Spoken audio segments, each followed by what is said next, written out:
Hello and welcome to episode 417 of the DCP Plus Side Quest podcast. Got a lot of video game stuff to talk about, but first, Myelin, how are you with casual nudity? Like, yay, nay? You know, whenever I get singled out at the beginning of podcasts, I know it's going to be a spicy comment of some sort from Briar. I am wearing pants. They just the They cameras. must be. Well, we can only see like an inch of it, and I'm like, he might be Whoa! pantsless. Whoa! Well, to be honest, that's 100% of it. So don't be shaming me. I bet an inch of your thigh, you derp. Sure he did. You got kids, right? So you probably, I don't know, like I'm not judging. Like some people walk around just casually nude all day in their own house. I risk my life walking past this camera naked every day.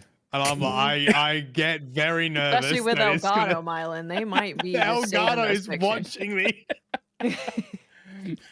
Because our other bathroom is at the other end of the house. I've got to like walk past here if I, have a shower. And then it's like, whoop. Speed walk past the camera. Is there I no think way we're to hearing you're turn not off okay your with it. camera? Like just What's cut that? it off? Is there no way to like? It doesn't matter. It's always watching me. It's He's always watching me. It's like the Yeah. government. Holtzman used to have a rag, literally a rag that he would just toss over his camera whenever he was done. I just talked to Myelin about that last week because he was saying, his video capture, like sometimes in RAM, would just, who knows, grab something from he his knows what he's webcam. doing. And I was like, if I had a webcam, I would be throwing like a shirt over it or something if I wasn't using it. Well, I used to have a little. They used to come with a little cap that you put over it, but the cap like degraded, and then I didn't notice, and it was just like the glue, like 2 bits separated, and then I just basically put glue on the camera. And I was like, what is all this? What is all this stuff? It's like wiping off this glue off the camera. Yeah. So you're not okay So to with answer your casual question, I'm fine with partial Hey, nudity. We're just not sharing it with everybody. That's all. Yeah. Is that when you share it? Is that now competitive nudity as opposed to casual? competitive? Oh, I get it. Yeah. Speed run. Speed run. Nudity speed run. That's what streaking is. True. You're not Nudity wrong. streak. Yep. So how's your week So, been? what have you guys been doing? What have you been What's been going on? It's a hard segue from nudity to anything else. All week I spent the entire weekend. We went away to I don't know if I should say it out loud. Massachusetts, close enough, I guess. And just me and the wife. But while I was away, also what was happening was the Capcom Cup tournament, which I was heavily invested in watching. Not just because I love Street Fighter, but also because this 15-year-old from South America named Blas was coming out from seemingly out of nowhere to become just the preeminent Ryu that the world has ever seen in Street Fighter 6 and made a run at this $1 million tournament. This 15-year-old kid was beating every pro that stood in his way. He was undefeated going into the grand finals.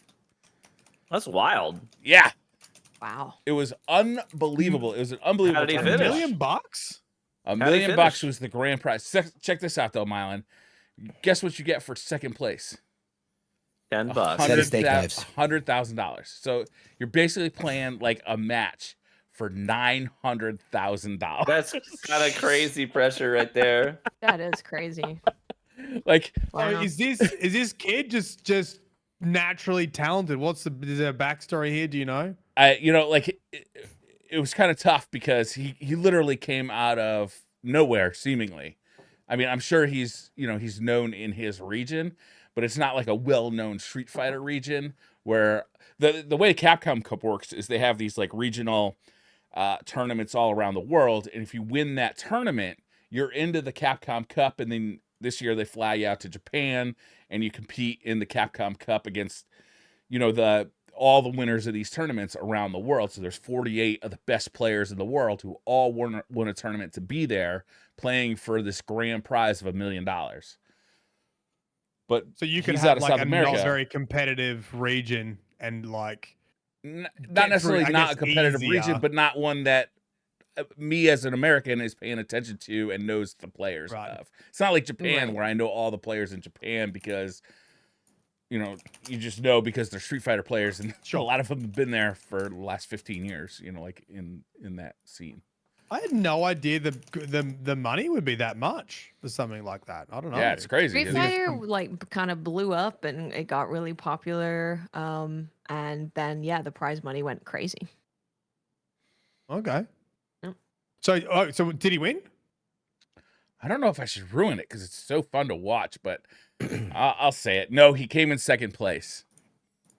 So he gets 100K, dude. Yeah, Yeah, but 15 he's years 15. old with What were you $100,000 doing? Oh, in your first like world Look, tournament. here's some life-changing money at 15. Yeah. I mean, How much was $100,000 is a nice chunk of change, but it's not $1 million. But that's before tax, but Right. still nice Yeah. chunk of change. Yeah. yeah. Yeah. So Depending what where happens you with live. So wait, where was this, and what happens with the tax? How much tax do they pay on that? Do they Where's pay he tax from, on that? Briar? He was from South America. I want to say he was from Chile, but I could be wrong. But I think it was Chile. Who knows? Because you know, like UFC and stuff. Like when we have UFC in Australia, apparently the fighters don't like coming here because they get slammed with tax compared to Las Vegas. I don't know. Do you pay like no income tax in Las Vegas or something, or it's different for events or something like that? I don't know. I don't know the Be interesting logistics to of it now. Be interesting what happens with esports. Like I wonder how much. they Having pay never on it. won anything, I don't have a lot of experience. Yep. But yeah, it was a really exciting tournament. My wife was getting a little iffy on me watching this thing while we're like away, but I was kind of watching on my iPhone while she's like, you know, getting dressed in the bathroom or whatever. We got a little bed Sure. and breakfast. Just trying to so there's- sneak it Casual in. nudity. Yeah. What's that? Mhm. A little casual nudity. Casual you know? nudity, yeah. Door half cracked. Yeah. Getting Speaking of breakfast casual with the bed and nudity, breakfast. Briar, have you ever owned a dog? Oh yeah, of course. So let me ask you this: have you ever been in No, this it's- situation?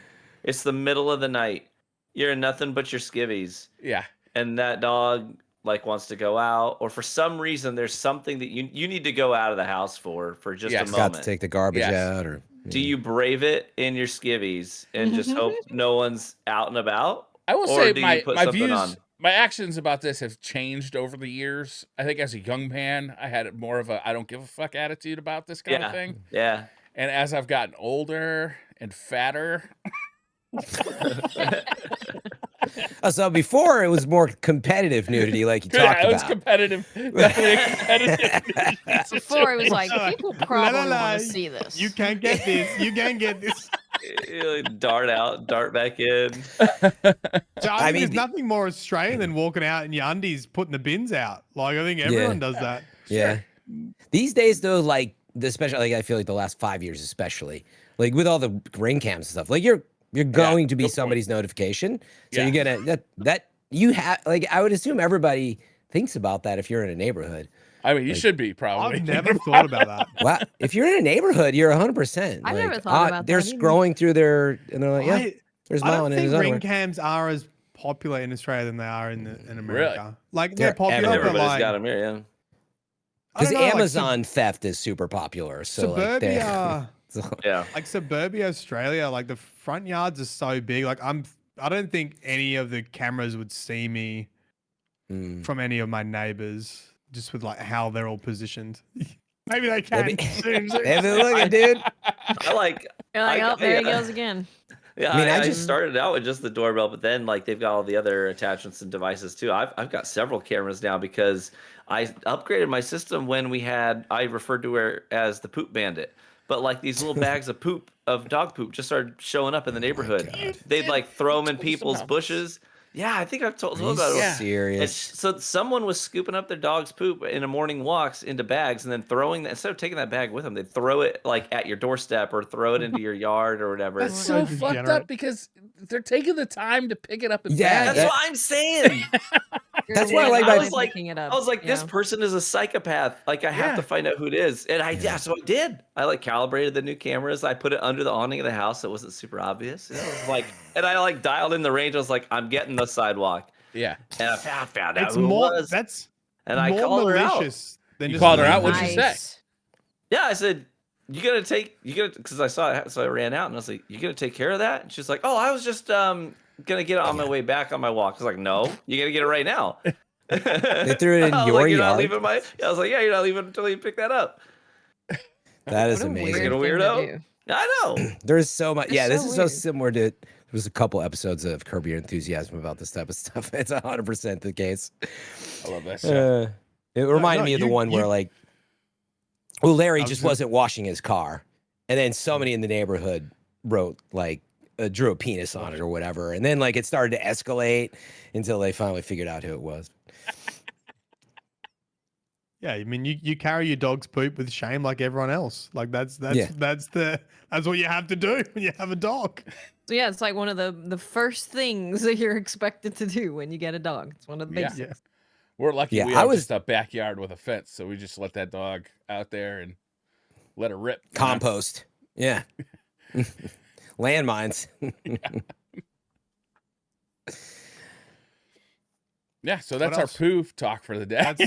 That's We got nudity and poop. nudity, Yeah. poop, Good job. Great Capcom start. finals. Garbage. Use code DCP ring.com. Yeah, we need a ring promo. To You catch went- your neighbors in their casual nudity. TV, you went on a vacation. Do you play games when yeah. you go on vacation? Do you bring like a portable game system, or do you just kind of like leave the games at home and So- focus on family and stuff? Sometimes, but not this time. This time we went like we didn't even get the internet package on the ship. We were like totally unplugged. We brought books. Everybody had like a couple of books to read. We do family reading times, but most of it was just constant activities. We tried to fit in as much as we could. Kids had a blast. We had a blast. It was all good. So yeah, we left from Miami on the cruise ship, went down to like the Bahamas, hit like Nassau and a couple ports, and then went down to Coco Cay, which is Royal Caribbean's private island, which is like, dude, I had the best pina colada of my life there. This is this little tiki hut because the whole island's like beach space, right? So everyone fans out, and it gets really kind of cozy and spacious because you're not all crammed on a boat anymore. And I was like, I'm going to go get a drink. Everyone's swimming, having fun. And it was beautiful weather. So I just walked up to this little tiki hut bar, and I was the only customer at the time. This dude was like, just kind of making small talk with me, the bartender. I told him, just make me a pina colada. And so he makes it up all normal, and he kind of looks around. No one's there. He hands it to me with the straw in it. He's like, start sipping, start sipping. I was like, oh okay. So I did. And as I'm sipping, he takes like a full bottle of dark rum and just puts it upside down and just starts pouring on top of as I'm sipping. He's like keeping the level right at like the top of the glass. I was like, yeah, okay. So I just kept going. Wonder why it was the best of your So life. I come walking back to our Walking. little beach, our beach area. And Your best Captain Jack. yeah, so my brother-in-law, he came along as well with his wife. They don't have kids, so it was pretty chill. And he's like, "What's that?" I was like, "It's a pina colada." He's like, "Pina coladas aren't brown. What are you talking about?" I was like, well, it's half of this is just dark rum. That's good stuff. I gave him a good service. I was gonna say, Yeah. That's pretty good service. It would be like my hangout for the rest of the day. tip. I know. I didn't have another drink all day. I was like, man, Sounds like you didn't need one. no. He set you up. Mm. I do I'm love always so vacation nervous drinking. with, It's like the best kind of drinking. yeah. You ever notice you don't get hungover when you're vacation drinking? Yeah, it's 'Cause you very. don't It's have a to lot get more up. rare. You know, You don't have the that- pressure to perform the Have next to get day. up and work, Yeah. sleep it off. So it was a cruise ship. Is that what you went on? A cruise? Yeah. I'm always scared of cruises. You always hear like horror stories for cruises, eh? They scare me. Yeah. They scare It was me. fine. It was good. Like, I think I'd still prefer to just go someplace. I'd never been on a cruise before. So I think my Oh, preference would first time. be to just, like go someplace, like an actual destination. But the boat itself was really cool. And I get motion sickness pretty easily. I was really worried about Oh. that.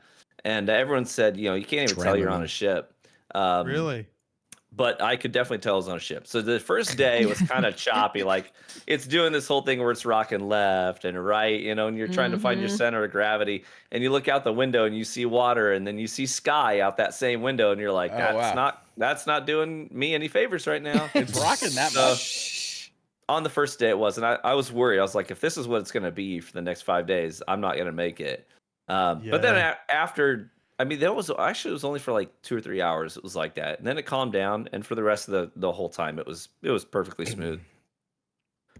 And I'm it's glad like you're able to good for enjoy it. kids, right? Because there's like heaps of activities to do and stuff. Tons of activities. They even had like a program up on the like very top deck where you could drop off your kids, sign them up, and then drop them off. And they're like, we'll keep them all day if you want. And they have structured activities. They're like, we'll play games, we'll take them down water slides, do all these activities with them, with specifically kids their age. And our kids, we wanted to do stuff as a family, so we didn't really do that with them. We dropped them off twice for just like 1 hour stretches across 5 days, so they barely did it at all. But they loved it. They said it was a lot of fun. So, Oh, but good. yeah, tons of activities for the kids. Nice. And you got sick. Oh, I knew. I was saying before we started the show, I was like, I knew I was coming home with something when on the last day I was going through the buffet and I just saw this little girl sneeze all over a whole thing of eggs and just kind of skip away with her food. And I was like, yeah, there's Alright, no well, way I'm coming out of this in one okay. piece. Yeah, the buffets are. True. I definitely enjoyed buffets more pre-COVID than I do. Yeah, now. no doubt. Then it kind of just made you realize that, yeah, it is kind of gross, huh? It's just like people coughing and spitting and talking and. I think I knew it was gross. I was just like choosing not to. Like, Yeah. have you guys ever been to a Same one. Mongolian grill? Oh yeah. I have not. So for anybody who doesn't, like in the audience, it's like a buffet, but you get like raw food out of it, like raw meats, vegetables, and stuff like that. And then you stand. Imagine like a 6-foot walk, and like everybody in the restaurant just like goes and stands around this walk and cooks their food on like this shared hot surface. I'm like, that was something I don't think I'll ever do after COVID. Either. Really? Yeah, I was like, I really used to enjoy it. It was kind of a fun thing to do, but I don't know. So it's like a communal Korean barbecue. Yeah. Yeah. Yeah. But technically only one person should be cooking and touching it though, right? Once it's cooked. No, because the walk is so big. Walk. I mean, yes, you're right. I mean, You know what I mean? putting it on a hot thing and you're cooking it. You're probably killing anything. Yeah. It's not like Suppose if they do it right, but yeah. But I feel you. If that food doesn't get whatever 165 degrees or whatever it is, like it's a vibe thing, maybe at the. It's a vibe, standing around with a bunch of raw meat for sure. It's not a confident situation where you're like, well, I'm cool with this meat I have, but you keep that stuff away from my meat. It's multiplayer casual nudity up in here.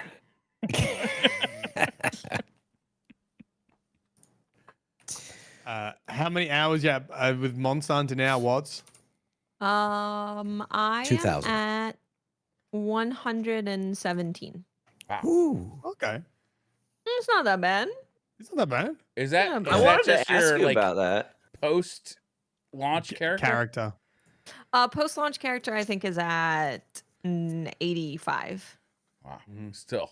Oh yeah, that's right, because you have time before as well. A little Yeah, bit of I'm time. actually at 75. Yeah, I've played a ton. Yeah, Fran's at fun. 75. He's up there. He's Fully getting up there. converted. I've Love that. become Fran. Look at Fran playing the latest game, and I'm playing a game that's 12 years fucking old. Are you still playing? Don't tempt me. So degenerating. Well, on I still play Warframe. Destiny, so almost. I'm still playing Warframe. It's quite good. I wanted to ask you, Watts, because I haven't had a Yes. chance to play yet, because I have not been home for very long. And when I got home, I had to get cranking on. I have like 3 sponsored projects I needed to do. So I have not been able to play Monhun yet. Okay.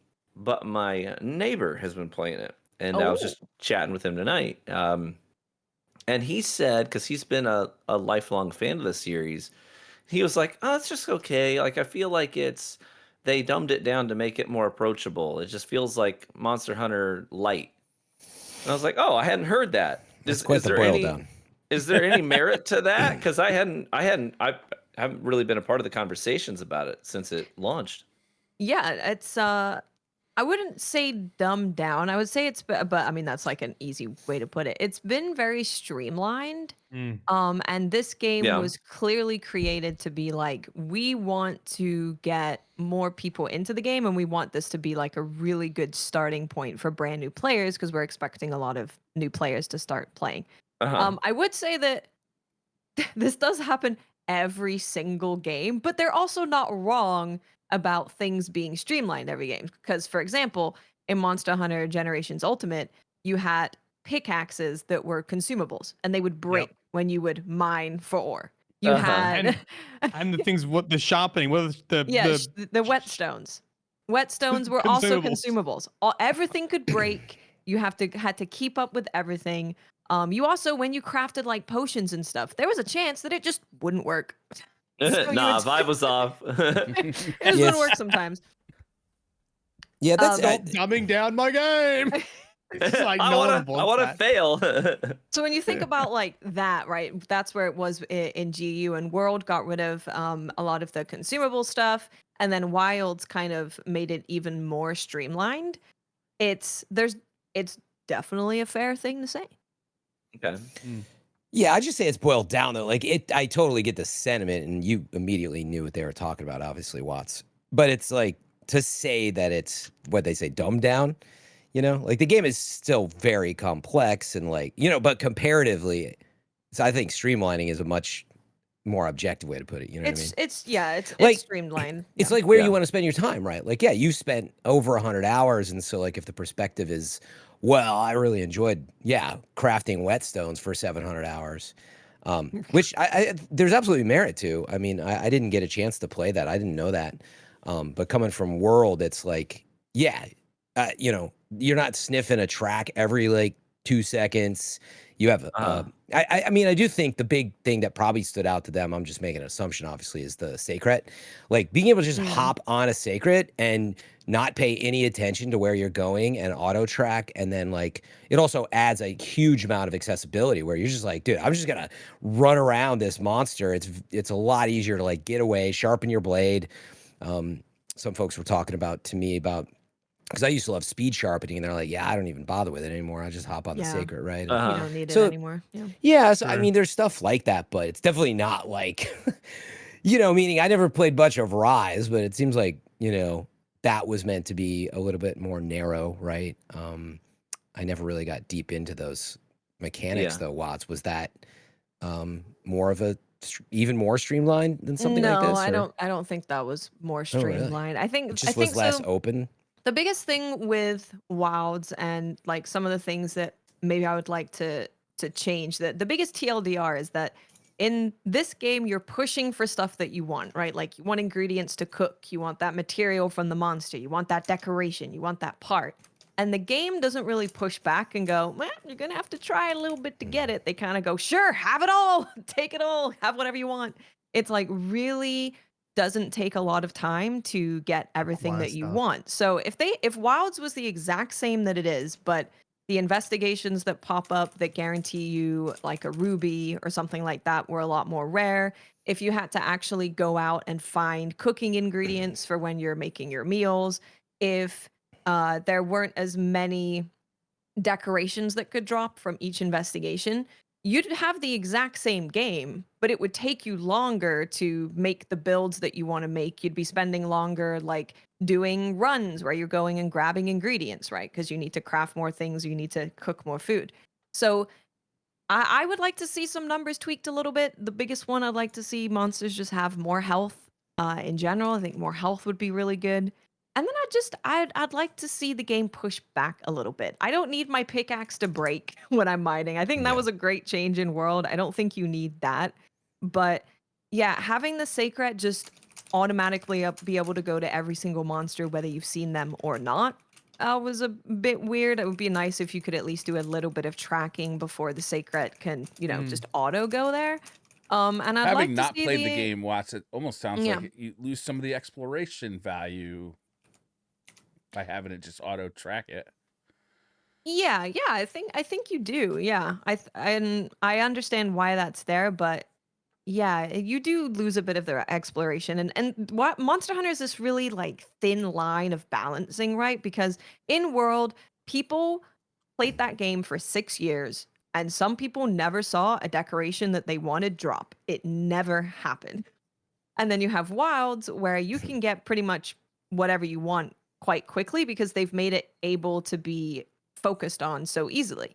So there's a middle ground of there where you don't want it to be super hard, you don't want it to be super easy. You want people to be able to get stuff and play around with builds, but having a thing where they're like, "Damn, didn't get it this time. Okay, let's keep trying." I think is also an important part. And that's the same with the game being like monsters having more health and stuff like that is it makes you want to interact with creating builds and making all of the weapons because you're like, okay, I want to make this go faster. But when I'm looking at killing a tempered arc velvet in like 6 minutes compared to 5, I'm like, well, sure I can, sure it's a thing that I can do, but it definitely it makes you less incentivized to interact with some of the systems that are in the game.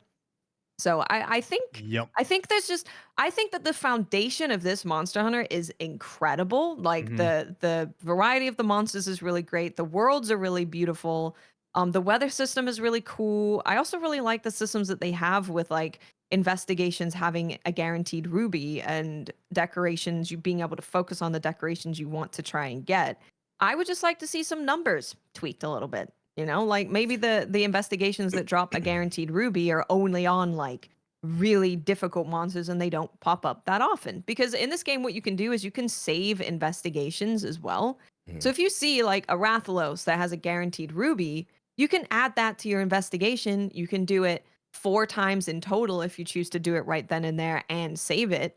And that's 4 guaranteed rubies. That's 4 from just one of those popping up. That's probably like damn near all the rubies you'll ever need, at least for now. So I think having initially when I first started playing, I saw those investigations pop up and I was like, "Oh, gotta save it. Oh, gotta save it." And then I quickly realized that they are popping up all the time. All the time. Yeah, I was gonna say. I had this exact same conversation in Warframe because people just want to like help you out and like give you everything. I was like, you don't appreciate it if you just get given it, and it's kind of a similar concept to if you get things too quickly, like it can lose its value. And it's like, Yeah. I enjoy the process of getting stronger. Like that's the enjoyment factor for me is like you find a monster, it kicks your butt, you got to go away and work for it. You come back and kick his butt. So I think if that like time period is too short and you feel like you're getting things too quickly, then it's like, well, you kind of get to that mindset like I've already beat the game kind of deal, and like what's there to work for. So you need to have that pull going on and a little bit of a barrier at some point. It's a push and pull, right? That's what you want from the game. Yeah. And it sounds like on the scale of things, maybe it is closer to, being a bit easy to get exactly what you want. I mean, we had the same conversation in Destiny, right? Like you need to have a chase for people because that is also a big part of the enjoyment of loot games is I'm going to do this activity. I hope this drops. Oh, it didn't drop. I want to do it again. And if you go too far and it never drops, you're like, oh, I'm not playing the game anymore. And if it drops on the first time, you're like, well, I've got everything I need now. So like, of course, it's that the reward is like, sweeter when you have to work for it. When you just you want people to work a little bit, yeah, but not too much. Miss hunting a monster like 6 times to get a material to drop to make the armor. I feel like I've hunted every monster like twice and managed to make everything that I want pretty much. Wow, that is fast. Are you worried about the long tail of this game, or do you think that updates will fix this in the near future? No, I'm not worried at all because it's not too far removed from every single Monster Hunter when it first comes out. Because for those who don't know about Monster Hunter, the beginning of the game is really like, okay, this is the beginning of the next generation of Monster Hunter. So there's going to be free updates happening all the time. There's going to be a huge expansion that adds like a whole other thing. So this is really like the base. And that's why I'm like, I really like the base. I just think some numbers could be messed with. Yeah. There's absolutely things that they could do. Like they're introducing a higher difficulty than tempered monsters at the beginning of April, so it's like a month away. So there's a bunch of things that they could do with those updates that can kind of fix the biggest pain points. And then when it comes to the expansion, if they toggle with even more numbers, I think will be great because I think the foundation really is like a fantastic foundation. Yeah, that's what I thought when I played it too. Yeah, and I wanted to clarify too. It Condition. was like I think we talked about it last week. Like on the difficulty side, yeah, like that's you just don't lose that often, and maybe that is what they were talking about. But yeah, I wanted more difficulty for sure, and I think if they even had balanced that out, and like maybe they will in the future, I think it would just have played a bit better because you know what I mean. You'd be dying a few times or more. Like you just really, if you have any experience in it, I don't think you're gonna die. It is a bit, yeah, like a collection game in that sense, but it is, you know, it's incredibly detailed and has a lot. So I think, you know, I was coming at it from that side, but I 100% would take it to be more difficult. Not that, you know, again, like tempered level 8, what is it, 8 watts? Is that the top? Yeah, if you're doing like tempered 5, Yeah, 8 kind of is that 5 Gormagala and star stuff, strength? and Jindahad, Gormagala, Arkveld. I think a lot of people do struggle with those, especially Gormagala. Temper Gormagala like one shots me with like 5 of his moves. Yeah, So yeah, I and don't place. think that there initially was a discussion, and I brought that up too at the beginning of like they need to do more damage and they need more health. But I think now that we're seeing those end game monsters at the base of Wilds, I think they do plenty of damage. Yeah, I just think more health would be good, like across the board. Yeah, but I was gonna say, yeah, I think the problem is that's deeper into the end game before you really start unlocking and seeing them more, but also again how they balance at the beginning. So I would have loved that. I didn't know it had, yeah, call it maybe more survival type elements like that, like you know, an axe expiring or stuff like that. Yeah, there's a lot of the way that its items and stuff work that is probably, you know, too easy. Like you think about, I don't know how you feel, Watts, but it's like I don't know why I even have cool and hot drinks sometimes. Like it's Yeah, like yeah. they just need to Yeah. balance it better, right? Where it hurts. Yeah, you just it's exactly yeah, it's the way that I described it of like I just want the game to kind of push back against me Yeah. a little bit. Mm. So having with the cool and hot drink thing, there's like bugs around the map that you're in. If you're in like a place Yeah. that has a bunch of heat, there'll be bugs that give you heat protection, and if you're in the cold, you know, same thing. You don't really even need those drinks because you can just drink the bugs. And then Alma will also just give you those drinks when you're in that region doing stuff. So you don't ever really have a situation where you're like, oof, I need to go do a honey run or, you know, a hot drink or a cool drink run. Yeah. Exactly. It feels like it lost some of the prep for a hunt because that was like Yeah. obviously a really big Definitely. part of Monster Hunter is like making sure you gather the ingredients and you had all the things on you before going in to a hunt. It was Otherwise, charming, you would too. suffer, right? What's that? It was very charming, that part of it. It's like Yeah. because they had put so Yeah. much intricate detail into like the town and the you know the animations of the chefs cooking your food, and like it sounded laborious, but once you actually got into it, it was kind of fun. It was like it was your relaxing part of your in between the hunts. Yeah, it is a big part of Monster Hunter, and I think we have seen the game go more towards like Monster Fighter. And I think agree with that. it would be really nice to see them pull back a little bit and bring in having to go out and prep for a hunt, you know, because it also makes you interact with this like crazy intricate detailed world that they've created when you have to go and, you know, pick up some honey or go get some herbs, or I need to go find Eastern honey to put in my cooking ingredients. It makes you get out there and not just experience fighting the monster. You also just go and appreciate the world. Yep. Yeah, and like I agree. I know that they have like end game content, and you know I haven't seen them roll out stuff like that. Watts could speak more to that, or you guys, but meaning I would take a pass at the core game, both the low rank before you beat it, as well as the high rank, and maybe even points of high rank, because you do have a rank that is sort of judging how many of those little quests you've done, that they could turn up the heat, so to speak, on all of that. And the way that whatever your stamina gets hit, you know, all this stuff that I think, you know, I don't know the nuances of what they would normally do, but I would just turn up the heat, like number one, without having to add a bunch of stuff. Just make the game at a base, yeah, more pushback, like Watts was saying. I Yeah, think it would more just play pushback. better. And I know it's tough because I know they have data that people would like quit on the very first monster because there's too hard. We're talking like great Jaggers here. And so they wanted to create a game where it's like, okay, this base of this game is like, welcome to Monster Hunter. Please don't leave. Because they're carding. they're carting through the. I have know people who have never played Monster Hunter. They are definitely carting and having trouble in the low rank through the story.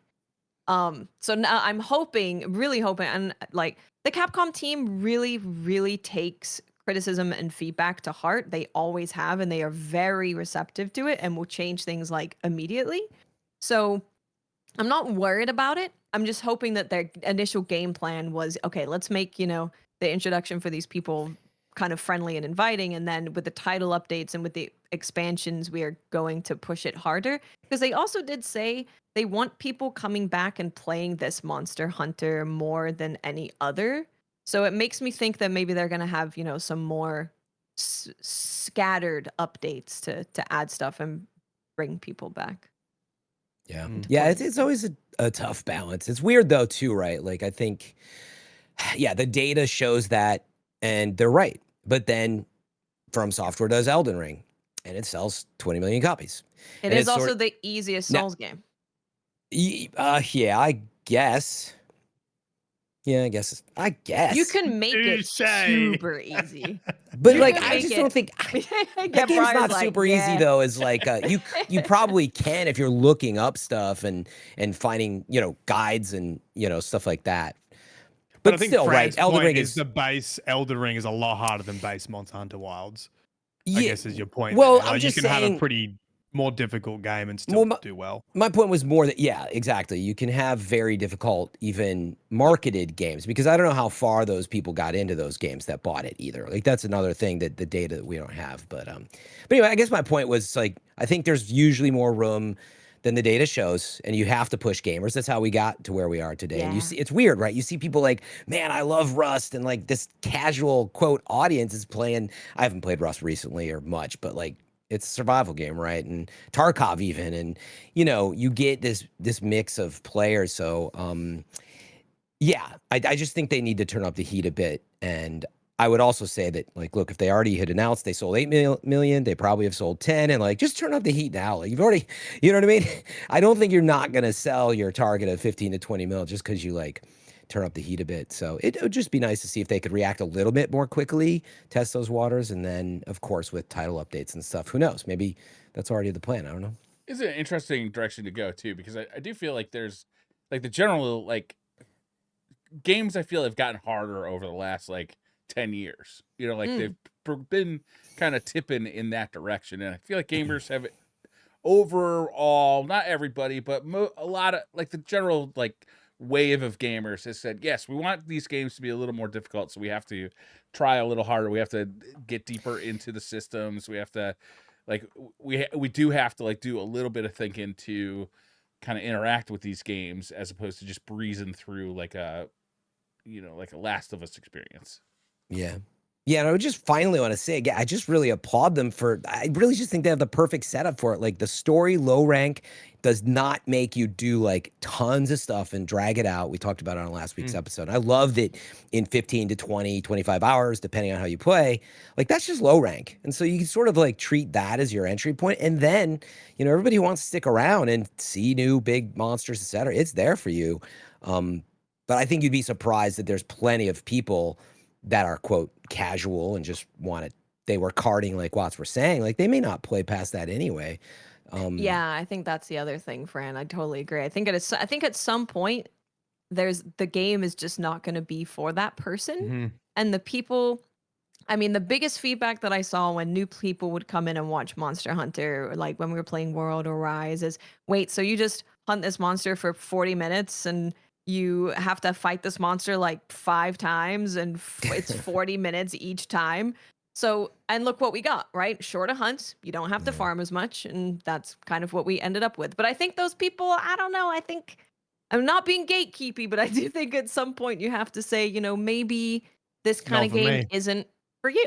Yeah. I think you already said, like, it's not, I like some of the adjustments they've did, but it's leaning towards this monster fighter, to put it in your words, and like Monster Hunter RPG, again, something we talked about last week. Like that's, I think, the core of what it is. And like, it's an RPG. It's going to be complex. It's going to do its own thing. Like, yeah.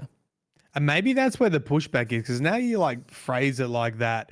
When you think about like Watson and I played, was it GU Ultimate yeah. or whatever? It's like the essence of Monster Hunter was still there. It was still taking us a decent amount of time to kill monsters, and maybe that like short frame with a lower health pool does make it feel more like Monster Fighter than Monster Hunter, and it loses a little bit of like what it's always kind of been, which I think maybe why veterans are pushing back on it more than others, right? Because it feels like it's lost a little bit of its character from what typically Monster Hunter is, which is in general like longer fights compared to other games. As for a looter game, like, you're expecting quite a longer activity than you would expect in another game where, like, I'm playing Warframe, minutes take like a mission takes like 2 minutes, like 3 minutes max. Do you know what I mean?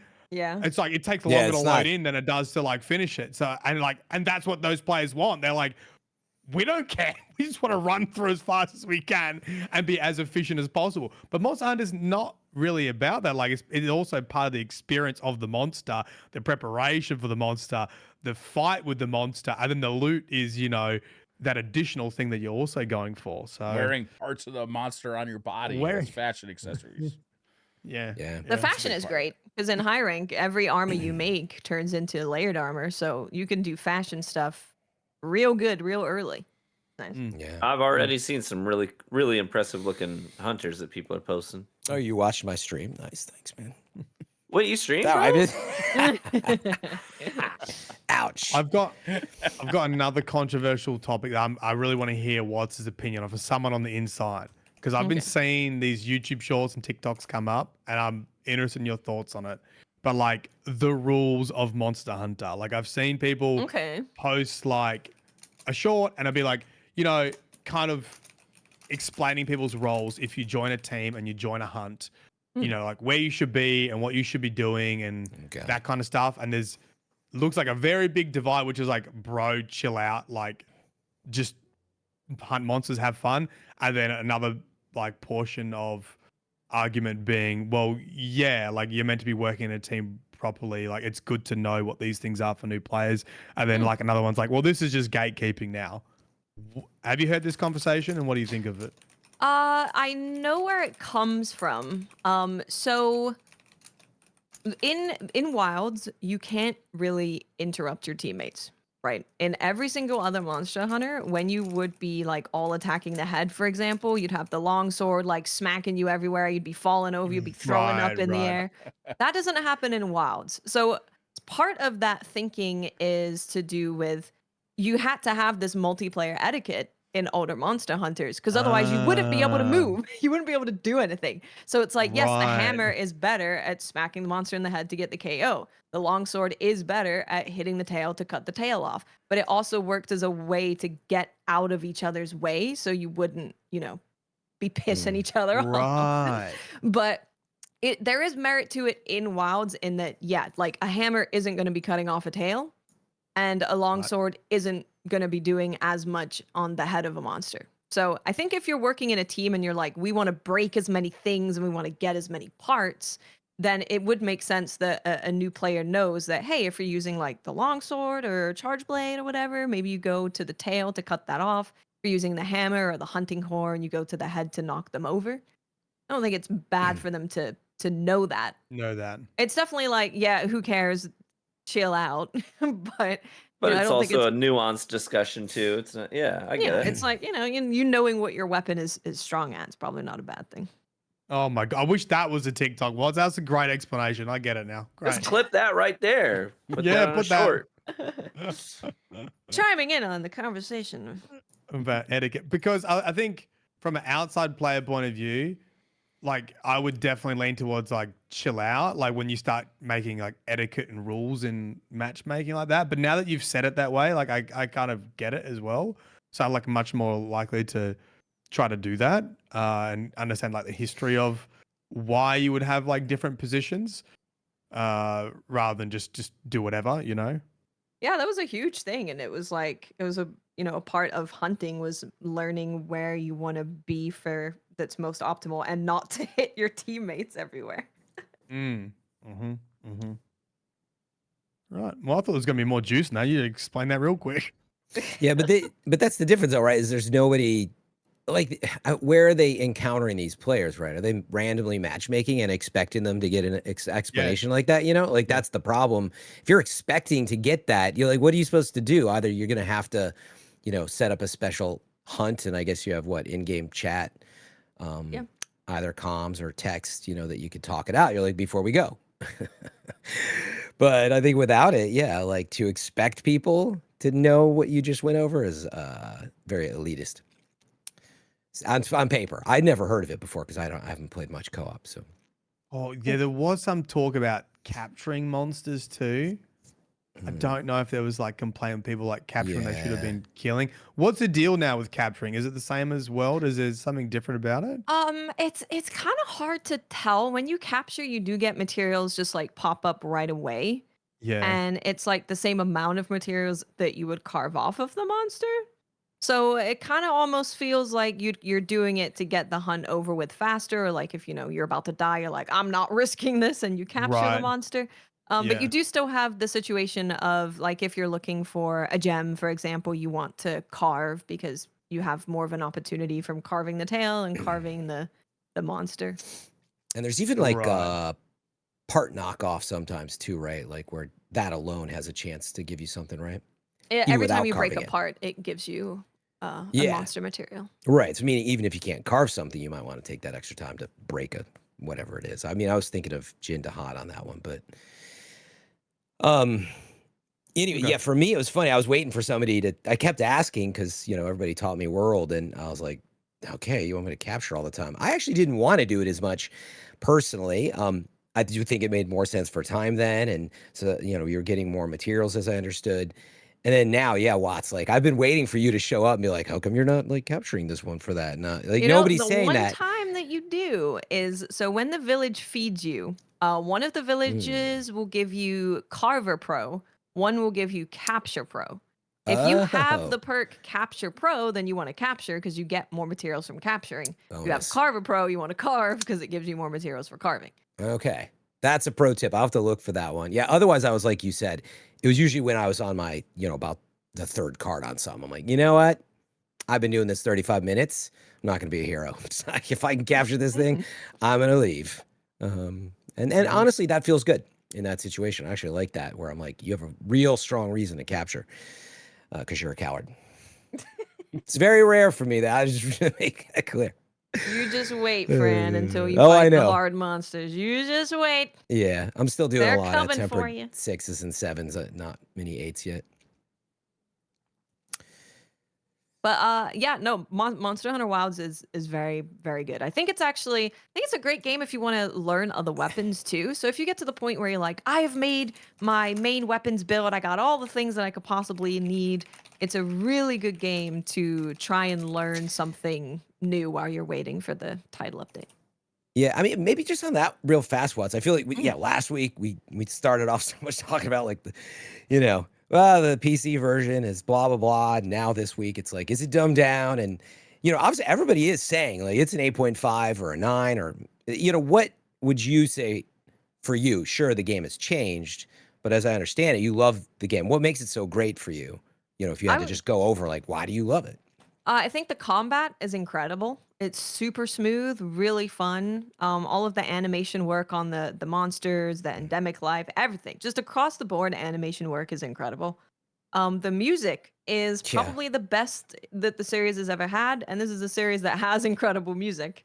I really enjoy the environments, like walking around the environments. I mean, walking around the Scarlet Forest during the plenty, and there's just birds everywhere, and there's things flying everywhere, and there's so much color, and the water looks great, and you go out and you fish, and then you go out and you go grab some other stuff.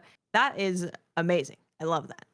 And I really like the cooking system. I think the cooking system was a really good thing that they did, where that was something that wasn't dumbed down. They just actually explained it. So now you know what all of your cooking buffs actually do, and you can target Yeah. that. And I think that is really nice. And the armor and weapons is absolutely Yeah, they're incredible. gorgeous. They are incredible looking. Didn't you say sometimes when you get like what rarity 8 or does sometimes the actual like animations or something on some of them change or So what was when it? Or it's like the earlier weapons, like Lalabarina, yeah. Chemistries, Chatacabra, when you get them to level 8, they look slightly different. So like Lullabarina's one, the flower will bloom, so it will be like a big red flower instead of the closed flower. On Artian weapons, when you fully upgrade them, they like fully animate. Yeah. Yeah, the game just has like so much detail. So it's like, you know, I asked that because it's so easy as always, right, to focus on all the things that have changed, and you know, people don't like change, and I agree with like I actually wouldn't quote unquote mind the pickaxe breaking in concept. I like RPG, I like survival, and I like fighting for it. At the same time, a game like this it's had a lot of wins on that front of like, man, I've had more chance to enjoy the detail and think a lot more about strategy just floating around in my save cred sometimes. Like it just gives me more time to think in a game where I'm like, what is this radio menu shortcut again? Like, which is kind of like, it's a cool system, but it's pretty, it takes a lot of hours to play this game, you know? So it kind of, there's some balance there. And yeah, the game is just like beautiful in the monster fights in particular. I don't mind them being long. So I play solo, and I haven't really been upgrading super fast, which to me has made it reasonably balanced in that sense. You know, not chasing that high-end stuff. And yeah, just like I have so much fun. Like the first time I fought Gore Magala, I was like, wow, like just what a gorgeous just beast. It was, you know, I've barely seen all the moves yet. And an angry one, very upset all the time.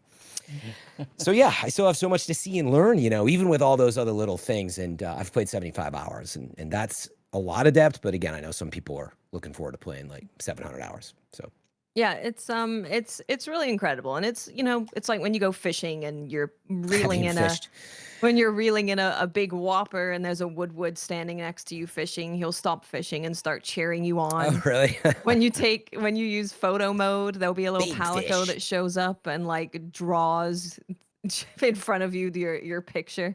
So there's Nice. all of That's those hilarious. details is what makes Monster Hunter really special. And I think it's another reason why I'm like, it would be really great if you kind of, you know, lean people into going and exploring and experiencing it. But like the problem with going and getting like going on honey runs and going on herb runs and stuff, right? That could change by adding some monsters that are difficult, because then I will be running through my potions and I will be running out and I will have to go get materials. But when you're not healing that much, going through the game until you get to the like really hard monsters, you have so much of a surplus. It's going to take a while to eat through it. Yeah, and it's always, I was just thinking of another balance idea, right? Meaning when you make some things easier, you have more time to enjoy some other things, or maybe even just an entry point. And like, I was just also thinking about, I've always wanted to try a lot of weapons. I love that they have 2 weapons in the game now, and that has been an awesome, just fun thing to do, especially with the way they break the wounds, and the animations and style is completely different. Yeah. But then I thought about like all the other weapons where I was like, we'll see when and if I get there, but like World, I was like, I'm never going to try any other weapons right now. There's too much. And I was 80 hours into that. This, at least the idea that you can like play a lot more weapons and enjoy them, I think is really cool. Your playstyle changes completely from monster to monster. So it does. It changes the game. So that's definitely something I'm going to be doing, is I'm going to be learning the different weapons in Wilds. yeah, there's a lot of depth there. Nice. Still having fun. Lots of fun. Yeah. Very excited. That's fun. Lots of fun. When's that I title haven't- update come? Early April. It's adding. We know it's adding Mizutsune, which is a new monster. They keep saying that we're adding a monster that's higher difficulty than Tempered, so there's going to be something that's difficult. They're also adding a gathering hub as well, where you can, you know, gather with everyone and have like social things in a big spot together. So yeah, we should be hearing about that, I assume, in the next like week or two, I would guess. I played a little bit of Split Fiction this week. Oh. Did you? Yeah. Got on the controller. Played some with my wife Danny, and yeah, I mean it's what you would expect from, you know, the company with It Takes Two. It's a cool idea. I don't think it spoils anything because they're kind of part of the advertising. But you have like a science fiction writer and you got like a fantasy writer, and they, you know, corporate overlord tries to steal their ideas with this technology, and so you're kind of in their minds and you're playing out their book ideas. but it's not just their books they've written. It's like every idea and book that they've ever had. So there's some really funny stuff in there too. Like I think you've probably seen the trailer. You play like as a sausage in one of them.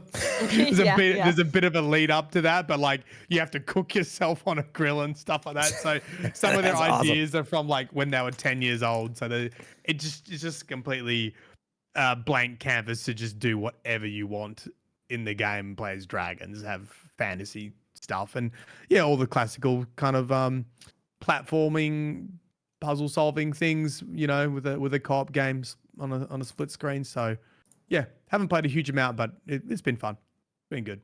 Definitely. I'm really excited for that. Me and Tomo played just offline on the couch, the other games, and really, really liked it. So this will be something that I do another thing with. Yeah, it's good high quality. date night. Yeah, good date night material for sure. That's awesome. And how does it work again if I get it, I have a code, and or do I get a code? You know, I just want to play with chat. Like, does it do that thing where you get? Yeah, you get like you both don't have to own a copy, is my like that understanding. works. So just one person has to own a copy. Yeah, I think that works online. Yeah, that's what I thought. Yeah, I think it did for It Takes Two. So it's a really cool setup. I'm glad it's getting. I've heard nothing but good things about it. Yeah, I'm excited. I can't wait to play it. And the best thing about it is you get like all the memes now where it's like in every relationship there's one person just standing there like very easily jumping over something, and the other person's like fighting for their life trying to get through like some jumping puzzle, escape an ogre, going over lasers or something. It was my favorite. But Danny's like, I carried, because like she got one section better than me. I was getting smashed by this ogre. She's like, I carried you. I was like, bro. Games are so fun. Yeah, it's great. Yeah, I can't wait. It is good. Yeah. There was an update to a game. Well, there was a stream about an update to a game that I wanted to talk about. No Rest for the Wicked. Oh yeah, I thought you'd be all over that. Yeah. What's going on there? So first of all, Moon Studios are the people who made it. They were with Private Division, and if you guys remember, Private Division just sold off their gaming portion of their company. Moon Studios wasn't happy about that, so between their last update and now, they've been fighting to get the rights to just self-publish their game. So they were able to essentially get all the credits to self-publish, and they are fully independent now. So they're out there on their own again. And then they did this showcase, and if you don't know what No Rest for the Wicked is, it's currently in early access. It is a really gorgeous game created by the people who made Ori and Will of the Wisp, Ori and the Blind Forest, and it is like an action RPG Souls-like game. So when you first start playing, it feels very Soulsy, all the things that you would expect. Then as you go through and you start making builds and you get really powerful, then it starts to feel more like an ARPG. And it's got that top-down view as well. It's got the top-down view. Yeah, it has got the top-down view. But they have a bunch of systems in the game already. It's, you've got player housing. You can buy houses and you can fully customize them. And there's a bunch of different armor, all sorts of cool stuff that you can do. Is it Hollow Knight-ish? No, because that's a Metroidvania. Wouldn't even say it's a Souls-like, to be honest. It's a Metroidvania. This is not a Metroidvania at all. So the showcase happened. Yes. It's a bit like PoE campaign, but like less wiping when you did the boss battles in PoE, I reckon, and a little bit more zoomed in. Yeah, the camera angle isn't exactly like PoE or Diablo or those games, but it's very similar. It is similar when you look at it. So this showcase is pretty huge because they are adding more story to the game. So they're doing the next part of the story. So you got all of those beautiful animations and voice acting. That's coming with the next update. They're adding 2 new areas, which are like big, massive areas. And for people who don't know, because we're talking about ARPGs and stuff, with No Rest for the Wicked, all of the areas throughout the story campaign, those are all handcrafted things. And they're like gorgeous. They are gorgeous. They are Gorgeous. really beautiful. Yeah, they are absolutely incredible. And they feel Um, lovingly. I could see why people would compare it to a Metroidvania, only because these areas feel so like handcrafted and like they're multi-leveled, and there's lots of like different like little secret routes to get around, and you're unlocking Yeah. different routes to get back to areas that you've previously been to, and similar to a Souls-like or to a Metroidvania that would do that. Yeah, I would say the map design is really, really good, and it does remind me of like the top tier kind of Souls-like games, right? Where you see as you see a spot and you're like, oh, can't get there yet, but you can clearly see that you're gonna be able to get there later, and you open up shortcuts at like the perfect time, and everything works together so smoothly. Their area design is really good, and their animation is incredible, and their art style is nutty. Yeah. So yeah, they're adding these 2 massive new areas that you get to explore. 2 new weapon types. One of those are fists, so you can do a little throwdown. You fu. can do Mm. do a little throwdown. Very exciting. All new armor, of course, new bosses, new enemy types. Like this is a huge update. And one that I'm really excited for because yeah, I really want to see more of the story and I want to see too. more of their areas because they are so good. Isn't the release of the game supposed to be this year, like later this year? I don't think they've said yet. They haven't. No, I think they've just been like, we're gonna be in here as long as we need to be in here. Okay. But they do really want to get the game out of early access because they want consoles to be able to play it. Because obviously a lot of their player base was on Xbox with Ori, so they really want people to be able to play it as soon as possible. Yeah. But Yeah. this Like, update's coming April 30th. nice. Oh, Big so it's like update. a year after the original. Not Yeah, really. Yeah, something like yeah. that. That's about a year. Yeah.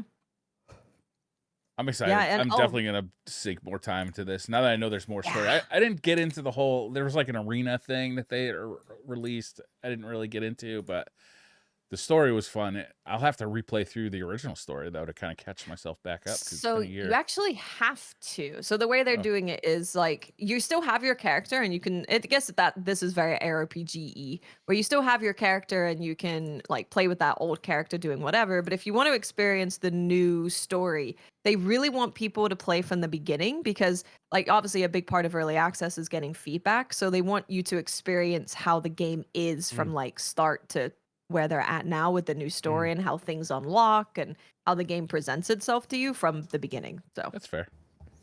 I was like, because I was watching and I was like, oh, I might make a new character to do this because I want to see, you know, how the story kind of goes into one another. And I was like, oh, okay, well, that fixes my problem. I will have to do that. But yeah, this game, it's so fun. I love this game. I absolutely adore this game. And It looks I dope. think I've got like 100 hours in it. Wow. With early access with like, you know, one portion of the story is in there. It's really good. I can only recommend it. I can't recommend it enough. It's also I think it's on sale at the moment. I will double check that. On their Steam page, yeah, it's 30% off. 30% off. So it's currently $27.99. And you of course don't have to buy the game when it comes out of early access because you already own it.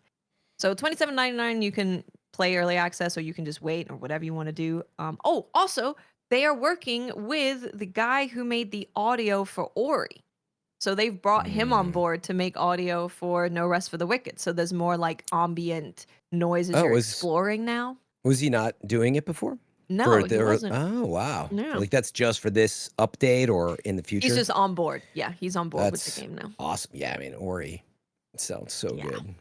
Mm-hmm. This game is now Steam Deck compatible too. It definitely wasn't when it released originally, right? I'm not sure. I don't think so. But it is verified. Yeah, it's verified. Yeah, it is Probably verified not. now. Since it was in early access. Yeah, that team's super talented. So yeah, I've always like been torn. I actually had originally, I think I bought it and installed it, and then I was like, okay, this isn't gonna happen because I want to support those games, but like I'm way behind on all the things I gotta play. I've been trying to be more cognizant of that. But for those of you who want to support stuff like this and looking for stuff to play, yeah, I can't imagine why you wouldn't want to get it. Because there's tons of stuff to do, right, Watson? Maybe to draw the comparison. Like Witchfire, I talk about, recommend a lot. They actually just had a recent update too, but still, like down the road for the full thing. I feel like that's more like, 60, 70% finished. This is pretty sizably done. Is that accurate? Like it's got a I'm ton. not sure what they're doing with the story and how many more areas they're going to be adding. That's really It's a hard to tough call, huh? gauge. Yeah. Yeah. One thing they do have is they have something called the Crucible, which is something that you can just grind over and over, and that is like a roguelite experience where you go through and you're picking up different buffs and you're making an on-the-fly build and then beating a big boss at the end, and then that gives you a ton of loot where you can go make more builds. So they do have that you can also sink a ton of time to, and it's a lot of fun. Yeah, there's a lot to do in the early access already, especially with changing your build around. They have a bunch of different weapon types, ton of different things you can do. Yeah, it's crazy because there's these huge and that's where I'm saying it gets confusing when you're like, well, it's in early access, right? Should I wait? And it's like, how finished is it? That's one downside of early access. Like Hades 2, I think, right, is still early access, and you're like, well, I think it's like basically done. I mean, I don't even know. Like, so you kind of want to wait and play the full experience, but then again, like if you have the time, you want to support these like killer games. I just wouldn't hesitate. And they're also fully indie now, so the support will be even more appreciated. Yeah, Yeah, right. That's awesome. True. In other news, did you guys see that in the last 24 hours, news broke that we could be seeing the Elder Scrolls Oblivion remake as soon as next month? I heard about this. This is crazy. Like a remake of Oblivion, right? Yeah. That's to date one of my favorite games of all time. So I'm very much interested in this, having it all remade on. Well, it does kind of suck for the people that are making Sky Oblivion, the mod that they've been working on for so long. Because then, because now it's just going to get completely overshadowed. Yeah. Just unfortunate. But yeah, I'm very excited to dive back into that world and be back in Cyrodiil again. Oblivion came out, was it 2006? 2006. Wow, So that was still really? original Xbox?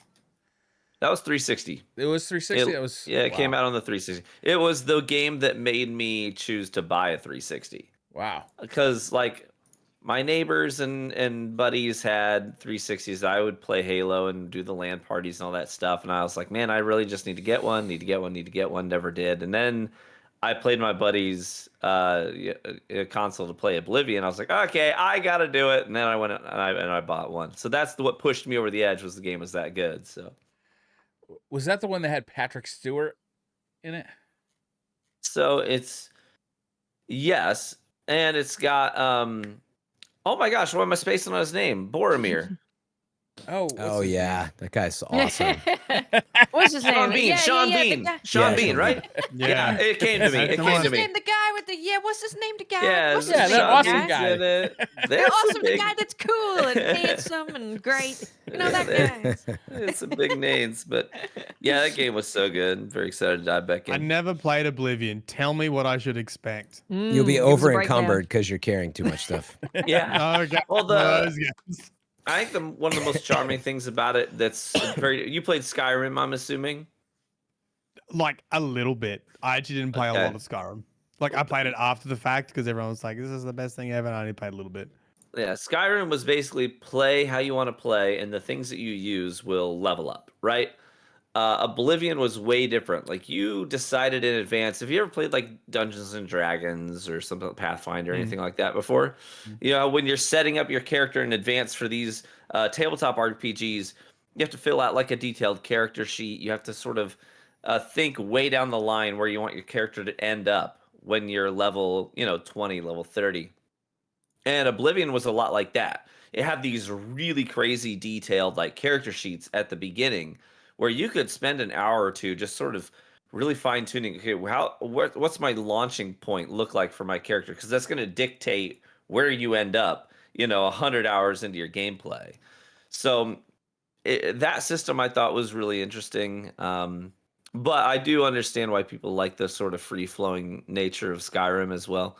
But it's got a lot of charm for me personally. I really like, with role-playing games, with RPGs, to actually have a well-defined role in advance and have that dictate the way that I play the game. You know what I mean? Instead of retroactively going back and thinking about how my character is and what their motivations are. If I set all that up in advance, it actually makes me play in the shoes of a character, if that makes sense. So I liked that system quite a bit. Right. I can enjoy But that. Yeah. is there a danger of like making a decision early on that just completely stuffs you later? I mean, not really. There's some decisions you can make, but it's definitely one of those games that if you want to see how everything plays out, you totally can. You make multiple characters, make different Right. choices. There's lots of factions that you can play through, whether it's the Mages Guild or the Fighters Guild, or maybe you join the Dark Brotherhood Assassins, or the Thieves Guild, and they all have all these great storylines. But it definitely wouldn't make sense to be a character that's like, you can do this, but it doesn't really make sense to be like, I'm the leader of the Fighters Guild. I am also the leader of the Mages Guild. I am also the most elite assassin. Right. I am also the leader of the Thieves Guild. You can do that, but for role-playing purposes, I never did. I stuck with like, no, I'm a lawful good character. This is what I'm doing with the Fighters Guild. No, I'm sort of a chaotic evil. I'm definitely going to be an assassin and a thief. So, lots of choices. Okay. Cool. I like choices. Choices are nice. Choices are good. Game defining choices are good. Proper choices. Did you guys see a new trailer for the new Silent Hill? Yeah. No. Mhm. Yeah. No. It looked pretty cool. It's called Silent Hill F. Wait, so we had the Silent Hill remake, right? We had the Silent before? Hill 2 remake. Yes. Yeah. That was And then now the we have most recent Silent one. Hill F. Silent Hill F. What's the F stand for? You're F fucked. that. Frightening. Yeah.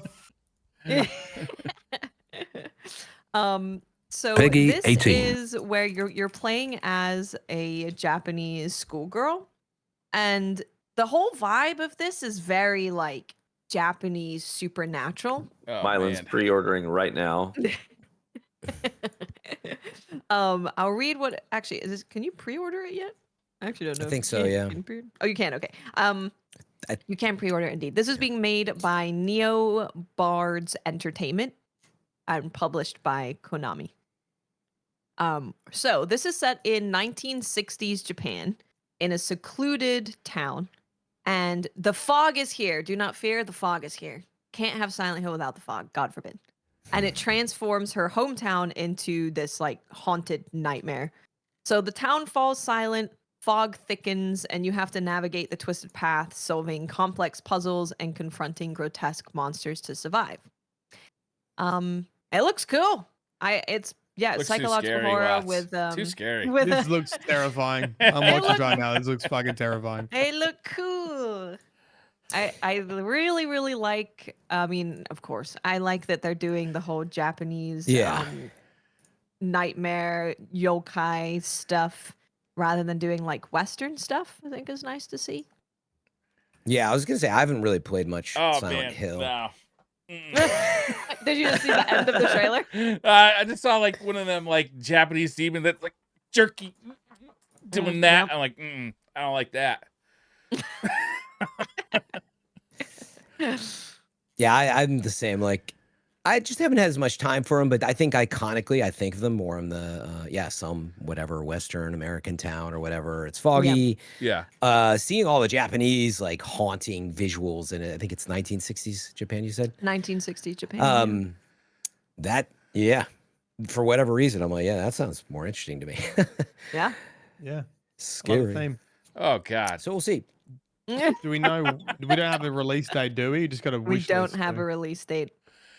Man, I'd love to be a fly on the wall at Konami right now because Konami just like disappeared for it felt like 5 years, right? Like they just stopped making games. They just were not servicing like any of their IPs anymore, and they've started like trickling out some collections of like old stuff, and now they got new games coming. Like, Yeah. is Konami coming back? This is good news. I mean, they've seen how well Capcom's doing. Probably were, having dinner with them a lot and be like, all right, you guys are doing great. We're gonna get back in this. Yeah, I mean, just look at Capcom's. It's like they've always Capcom, been amazing, unbelievable. but just what a transcendence from like, well, some of the games are good and some are bad or some are amazing. they were Now it's like they were at they a just real don't miss. low. Yeah. Real low, yeah. Yeah. I think IGN actually recently just put out a Fall to Rise or whatever they Oh, called really? it, like the Capcom coming back from where they were. Silent Yeah. Hill F. I'm gonna play it. Cool. I'm gonna be scared. I'm gonna play it. I sing a Yeah, I'm lot when I played play too. scary games because I'm Soothe trying to. yourself. It's Good gonna be idea. alright. Everything's gonna be alright. You can't hear the monsters coming then. This looks too True. scary for me. Focused. The only way I would play something like this is if I was streaming. That way I could like read chat to like Yeah, keep me from like Break up the concentrating. yeah. It's you're funny. not I'm like, totally alone. yeah, I like stuff like this, but I'm the opposite where I would rather be like in a home theater, like it's super perfect. dial it lighting in, and, sure. Yeah. And then if I stream it, I'm like, it's not the same, but it's still good. You turn it up, It's all about the sound. Well, now with blurps, Fran, I mean, you better prepare Yeah. yourself. They're No, gonna I scare would the crap out of you. I would turn them off for stuff like Just this. keep But the, that would keep ruin the it for me. Fran scream. Yeah, blurps. My God. Blurp.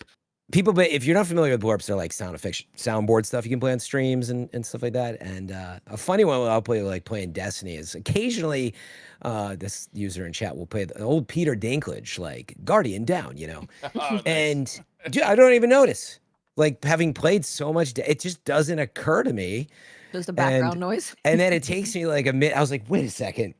I was like, dang it, they got me again, Yeah, because it's just like a background noise. Yep. Anything else on the radar? So I do want to talk about the Death Stranding 2 trailer, but I haven't watched it yet because it's 10 minutes long and I wanted to watch it with chat as I'm watching it tomorrow. With I chat. watched it. You It's can give just us your thoughts. Yeah. inconceivable as your any other Kojima production, but I'm sure Kojima fans are gonna love it.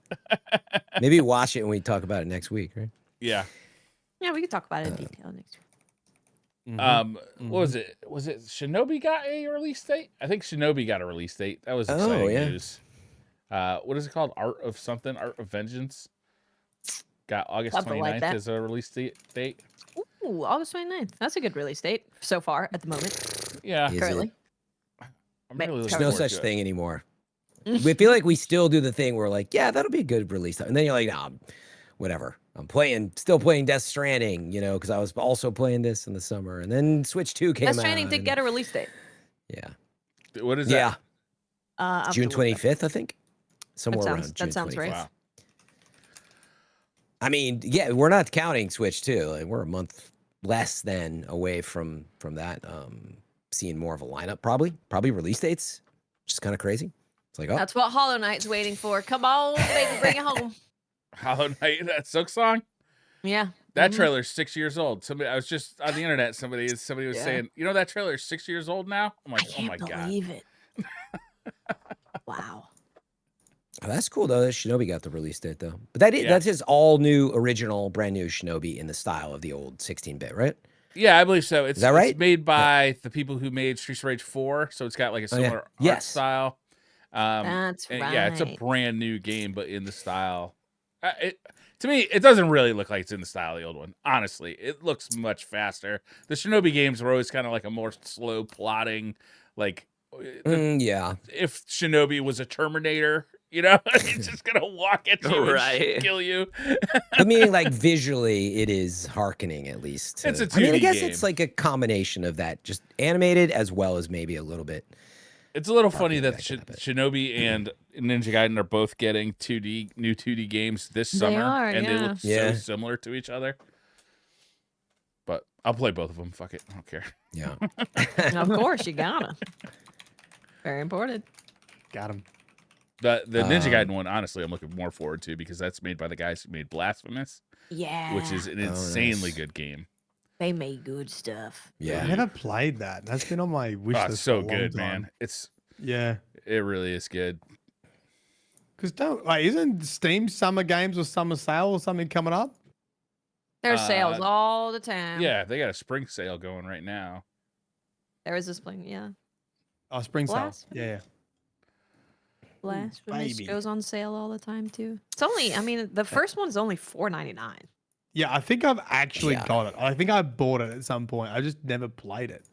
That's one of those games that you don't necessarily. I mean, it'd be nice to beat it. Obviously, I don't want to take away from it, but I feel you can get like a taste of those and feel a little less guilty than say starting Death Stranding 2 and not finish, which is weird to say. I think you could argue against that pretty easily, but I don't know. I feel like it's just one of those like beautiful looking style of games. You know, you try it, maybe put it on your wish list for later too, depending on how busy you are. It does. It's got a hell of a vibe. It plays really well. It's got a really cool parry system. I really enjoy that game. Like it's a really good game. Nice. Very good. Well, I was gonna say we should probably fit in a little bit of Destiny 2 here. I've been waiting for the right time. Fran, but I have played the new act. I played the new one for the podcast, you bitches. No, there wasn't just right. one. No, I mean, I do play it. Go on then. Go on, how dare you? No, I come bearing good news.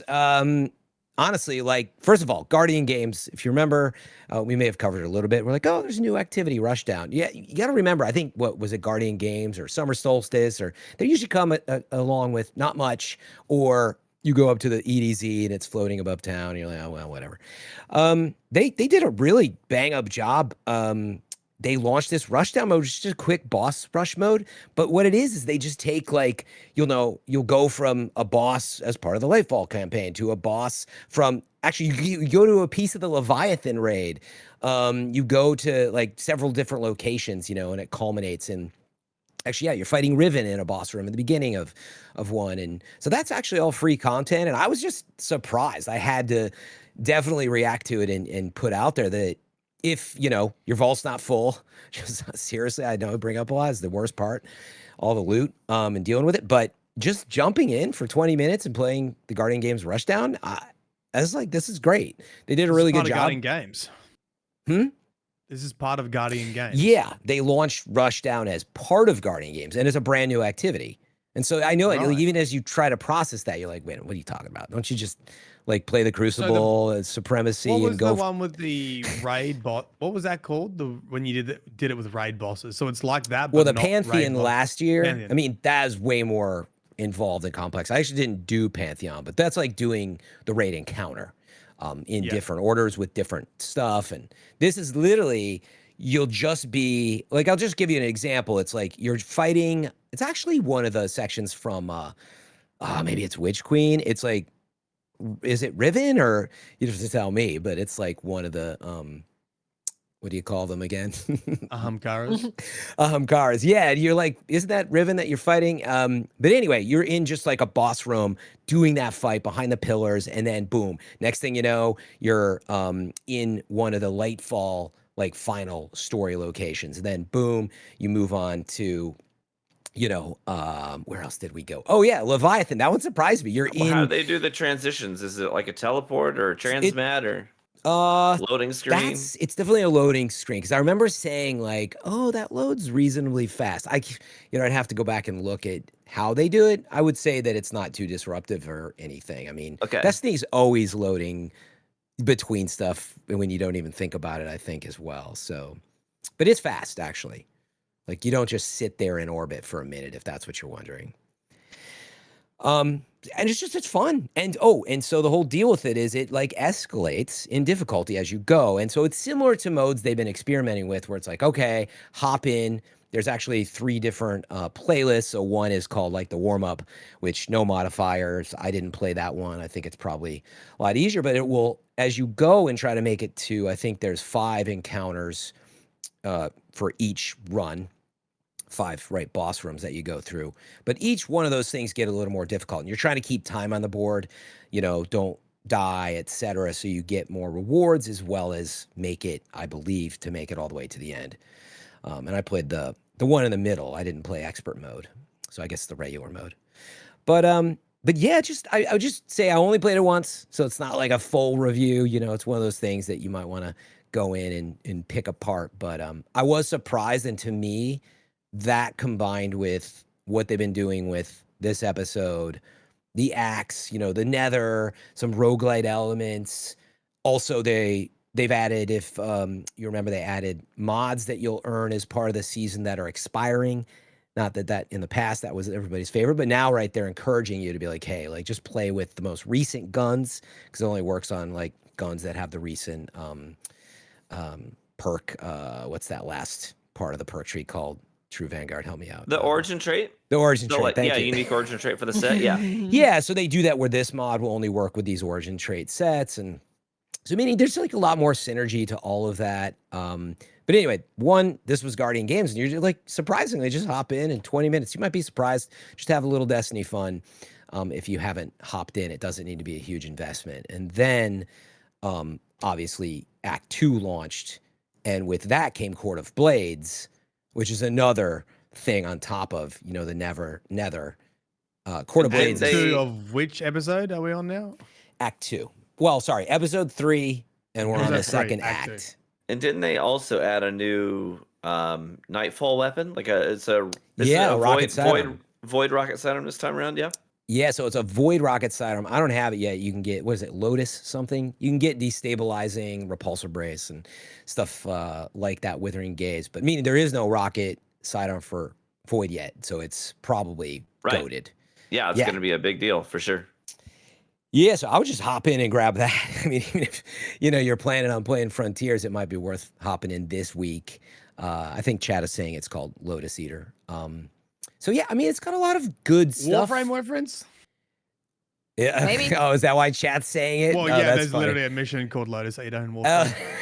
You can't keep Warframe away from Myelin, man. That's great. But anyway, so look, Act 2, Court of Blades, it is a brand new activity as well. Obviously, that's pay for. You got to be up to date on the episodes. But there's new story content. And I have to say, I wrapped Act 1.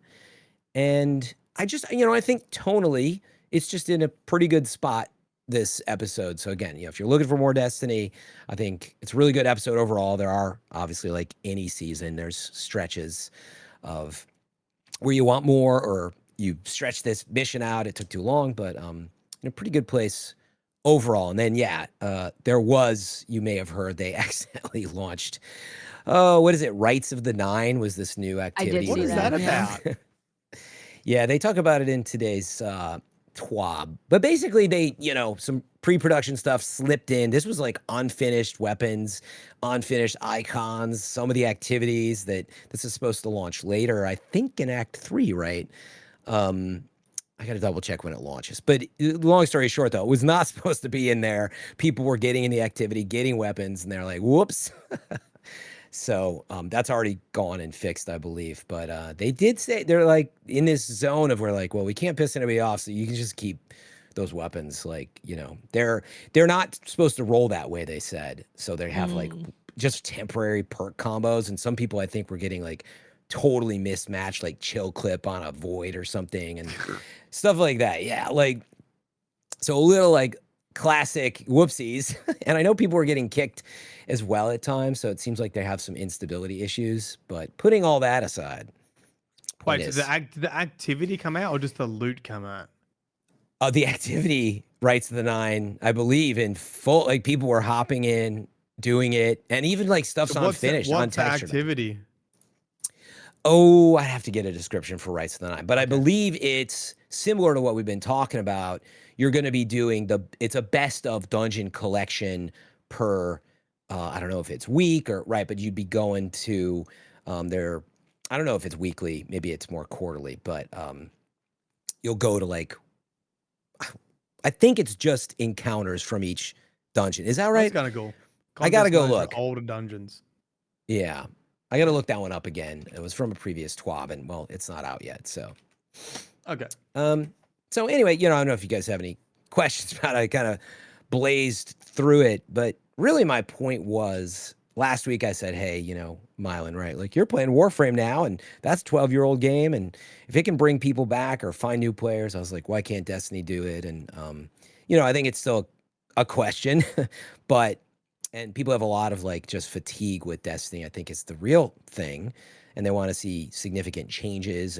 But I do feel like I'm seeing a lot of the right ideas, at least, right? Even if it's not all different enough. And I can tell you, go off on how much I hate my vault, too much loot, no gear management systems, etc. But putting all that aside, The latest activities, I think, are fairly well formed. The story's been tonally better.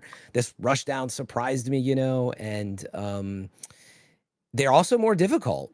And they've really answered that call. Like, yeah, I played Court of Blades where I haven't been keeping up as much, but I have a pretty decent build. And I was getting rocked at first just because I didn't know what I was doing. It was not friendly at all.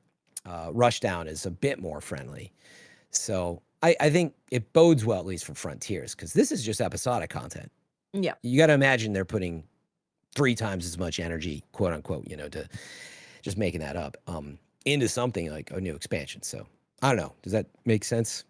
Yeah, the new content like Rushdown, I've heard really, really good stuff about that. And then with the dungeon thing that they're doing, adding like the ability to do contest mode whenever, right? But they're also adding like easier versions of the dungeon. Is that correct? I think that might be, yeah. They did say something about more accessible stuff. Yeah, because that's the thing that a lot of like World of Warcraft players have said about Destiny, like over the years. Like, well, why don't we just have like an easier version of the dungeon / raid, and then it gets like harder and harder, and the loot gets better and better, so more people want to get in and try it, and you can do that in like Party Finder and stuff like that, and it'll be a lot easier just to try and get people into dungeons and raids. And so it's good to see that they're doing that now, because that's a thing that I've always seen brought up. Yes. Yeah. I feel like a lot of this stuff, I mean, I know it's not even, I think a lot of this is getting the ball rolling on some of these ideas and experimenting with them, seeing how we react. Like they have the new, what are the new, instead of Unstoppables, they'll have the modified versions of them. What are those called again? Words are escaping me on today's episode. But a lot of this stuff they had talked about as being part of Frontiers, same as like seasonal mods, right? And we see there's a little bit of that. Chat, thank you for the help. Banes, yeah, they launched Banes like somewhat. But they've got stuff like that coming, and then, right, new director redesign type stuff coming. By the way, the director is just a huge hot mess. That's the problem, is like, even if I talk to somebody from 3 years ago, I'm like, hop in, do Guardian games. Like, it's kind of fun. You launch it, and there's like, not only is the director like insane, but you'd like, where do I click? You tell them where to click, and then it's insane in there. There's 3 of the same exact icons with different labels. For some are different activities. They're all glowing yellow. It's nuts. But meaning, if they can pull all that together for Frontiers, I think it'll be in pretty good shape. But we'll see. I can't wait to see that preview. I mean, maybe to end on that, I don't think we'll hear about like, Frontiers till like May or who knows, something like that. But going back to your comment about like if Warframe can like get new players, like can Destiny kind of recover kind of deal. It's interesting because playing Warframe that hasn't like sunset stuff, you get your own unique problems with that for like new players. Like I'm at the point now, it's like 13 years of content, and I'm actually chasing down mods from like 2015. Because like they just like don't sunset. I was like, when did this come out? Like, oh yeah, you're doing an activity from 2015 to get a mod that's like still viable for like current builds. And you get like this explosion of content that's like can be really, really overwhelming. And like you still get the same issue with like how do you onboard new players? And even like I imagine like part of the reason for Destiny to sunset stuff, apart from just like the file size and all that, is to make that experience a little bit more streamlined as well. But you get this equally problem with sunsetting and equal problem with just keeping all your content in there for a long time. Yeah. As well. And I eventually come to like this conclusion with these live service games that have been around for 12 years, because I think Warframe is a fantastic live service game. I think it's probably the best model that I've ever seen so far with how they run it as a free to play and how they do seasons and updates and story and all this kind of stuff. I was like, I wish more people would play it. But I was like, the only real way that I see to get more people in is to have like a new game. And hence they're doing like Soulframe now. It's like the next thing they're working on to just apply all their learnings to it. Because it's almost like the same conclusion I come to with Destiny a lot of the time, is like to really get those like new explosion of new players. Like sometimes it does need to be a new IP, a new game, or a sequel. Yeah. Yeah, it's overwhelming. I mean, I've always been more for sunsetting personally, so you don't end up in that situation. It's hard to take away stuff from players at this point. Like, if you Yeah, piss that them can be off. really reacted poorly to sunsetting. Yeah, it's a tricky situation though, where like it is problematic. You know, I really always think back on when they started the sunset stuff, and the reaction was like, "What?" You know, and they're like, "You know what? You're right. Never mind." But like, what would the world look like? What would my vault look like had you done it? I think I'd be happier, but I you know, I don't. Well, I have a lot, but I don't care as much. I just don't like looking at so much loot. So It's a hard game to casually play because I've thought about like with Monster Hunter World, right? It's like sometimes I hop in and I haven't hopped in months. And I'm like, what would it be like if I had to go through my stash before I could play Monster Hunter? Because I'm just like dipping in and out. And when I get new stuff, I'm not sorting through it because it's like I'm just hopping into Destiny to try the new mode or the new changes to whatever. You're not going through all of your loot when you do play it. So it makes it really hard to be a player that just dips in and is like, I just want to try this thing. Because you're like, crap, I have no space. It's all a disaster. I don't want to go through it. Yeah. Give Yeah. me heartburn just thinking about it. Yeah. Yeah, it's almost like we're in a situation where like people I think had speculated or whatever that Frontiers and the Dreadnought, it's like we're gonna get in the ship and go somewhere new. It's like, you know what? That is what's happening. So why don't we create an event where you gotta pack your bags and you only have so much space and moving materials. Yeah. And it's like you have to pack your vault up to go to Frontiers. From the beginning. Did you? For Frontiers, yeah. I was like, you gotta downsize. You can't travel to like a completely different star system and take your whole vault with you. Right. Transmat doesn't work. You bring a backpack and what's on you, okay? Yeah. Yeah, and like we've speculated that maybe they will do something where like maybe you still have your old vault and maybe they'll do something. I don't know, but man, it's not. There's this stigma that if you have a full vault, you want to keep everything, and it's not that. It's that you play activities, and it's actually amazing how much they give you now. You're like, do you really want to pause between these activities to like look at like 15 things every 10, 15 minutes? It's crazy. That's what it is for me. So I don't want to look at it. So it's always going to be full. There's no way around it until you change how all that works. Like, yeah, Watts, you were just mentioning Monster Hunter, but it's like, I wouldn't do exactly this, but Monster Hunter, you don't have that problem because you're making things with materials. You get tons of materials, but they just sit in a bank. You don't have like stack up to 999. Imagine that I had to go through like 25 charge axe rolls every hunt and a charge blade. Man, I would not like that. I definitely prefer that system because it's very similar to Warframe, where you craft something and you collect like mods, and then you put that mod on the thing you craft. Similar to like Monster Hunter, you craft something, you get your decos, and you put it on there, right? So it's like it solves a lot of like the vault issues where you just delete something, and then when a meta changes, you recraft it, and you can put that mod back on it, and you don't like you're groovy. You've already unlocked that mod to apply to anything that you craft. You don't run into that collection issue. Yeah. Yup. Space Marine 3 got announced. Woo! Yeah. Really? Yeah. I know just came out. Yeah. They say it's still years away, and they're still going to support Space Marine 2 for years. They're just, hey, just so you know, we're working just so you know, we did really good, so we're making another one. Thanks, we're going to make another one of those. You don't have to wait another 13 years. That campaign was We've made heaps of money. We're going to make another one. There you go. Yeah. Not bad.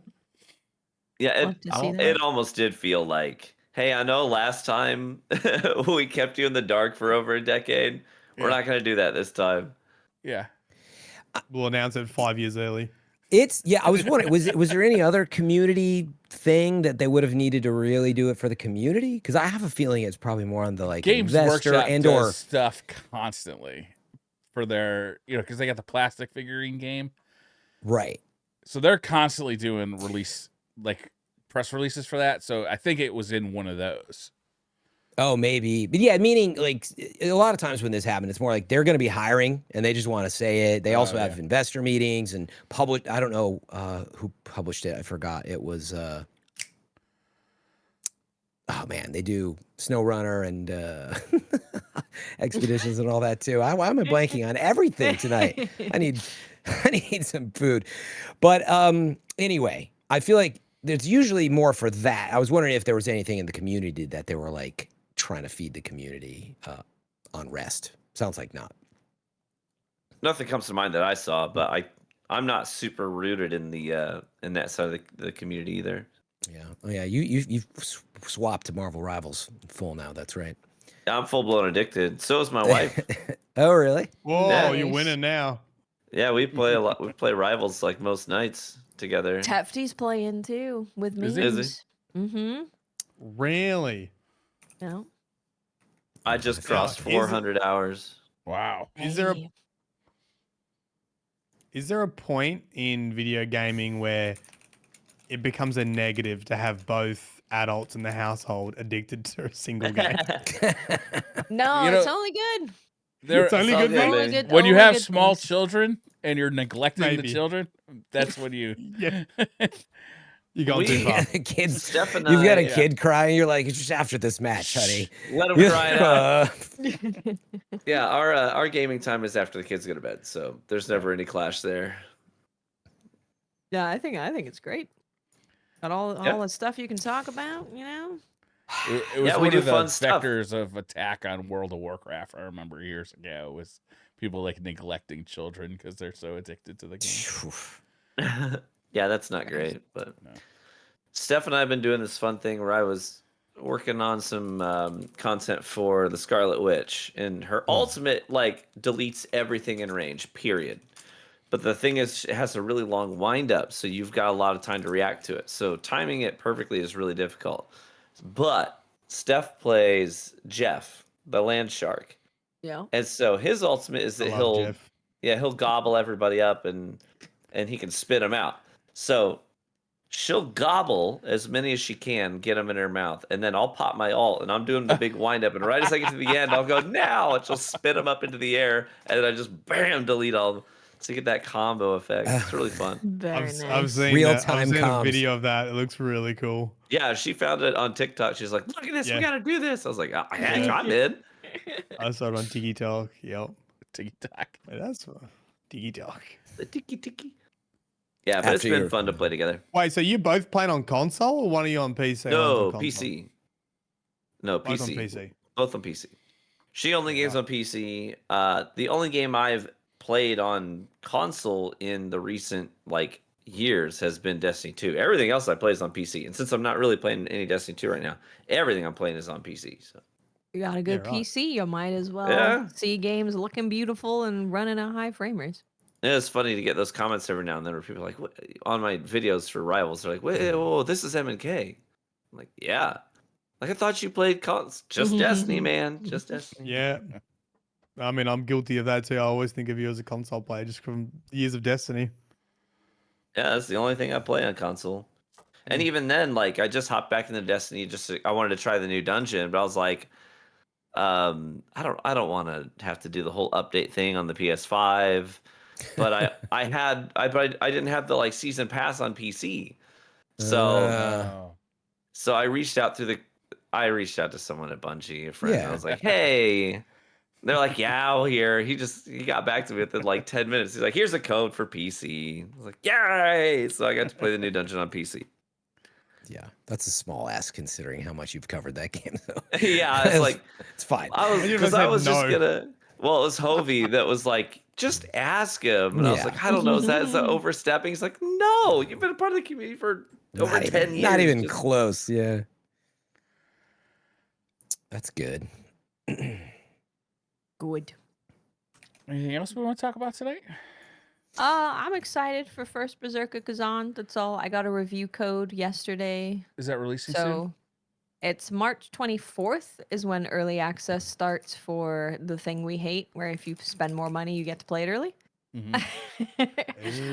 So that's March 24th. It comes out March 27th officially if you don't get that version. But I got a review code, so I'm going to be playing on the 24th.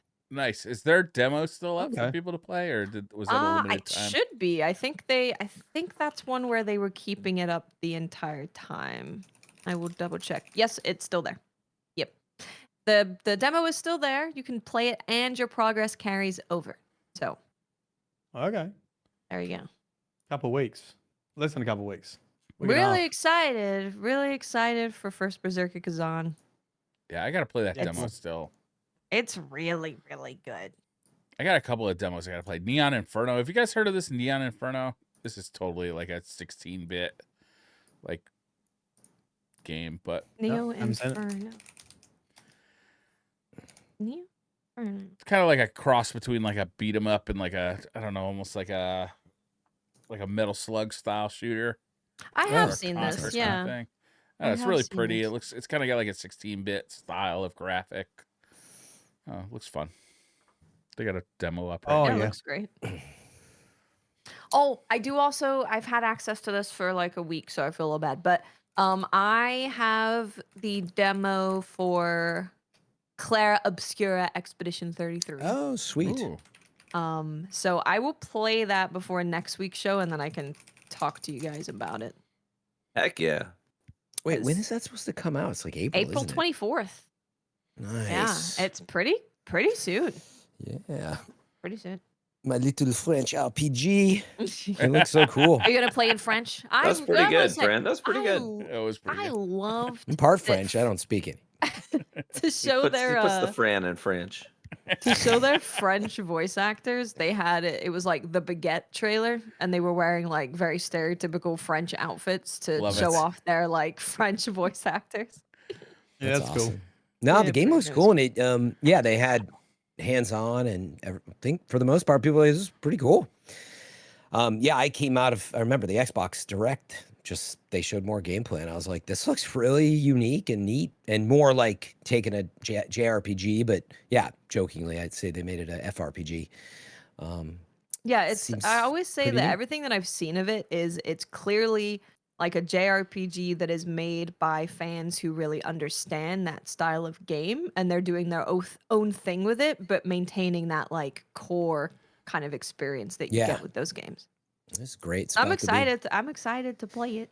We'll play it on stream next week. Nice. Well, don't forget about Assassin's Creed coming out either. I When's got a that code coming for out? that too. Oh my god, it's like the 20th or something. I mean, Oh, It's the that's right around 20th. the It's corner. March 20th. Yeah, It's gonna that be- literally is next week, right? All right, Yeah, is the next- a that is review next week, embargo next up on Thursday. that yet? I know people have been it's not up playing yet. it. Okay. We would have heard Don't about think that. so. I'm Um, really curious about this one because I want it to be good, Yeah. but So I don't know. there's- Next week's going to be busy too in the industry. It's the Game Developers Conference. So there's a few announcements around then. On that note, actually, that's right. I might be out for next week's show because I'm doing Going to that the thing. GDC? Going with Eris, Morla again. We're co-hosting, the Game Yay. Audio Network Guild Awards, the Audio Awards. Those are actually cool. It's cool to be a part of it, not only because I get to co-host it, but just it's only audio people, giving out awards, and you're like, oh wow, like just really being tuned into that perspective is always That's cool. there's yeah, it's really nice to be a part of it. But there's future game show next week, so there should be announcements and stuff around that too. What was that, Mount? Well, isn't No, it's just sweet. Nice. Yeah. I love her. Yeah, she's lovely. Not Mola. a lot of Twitter questions, but I got a couple. You want to hear 'em? Yeah. Yep. No, how dare you? All right, fine. Yes. Never mind. Fuck your Twitter questions. We're not reading them. Our adoring fans. I like will this. answer. I like this new Questions Briar. from social.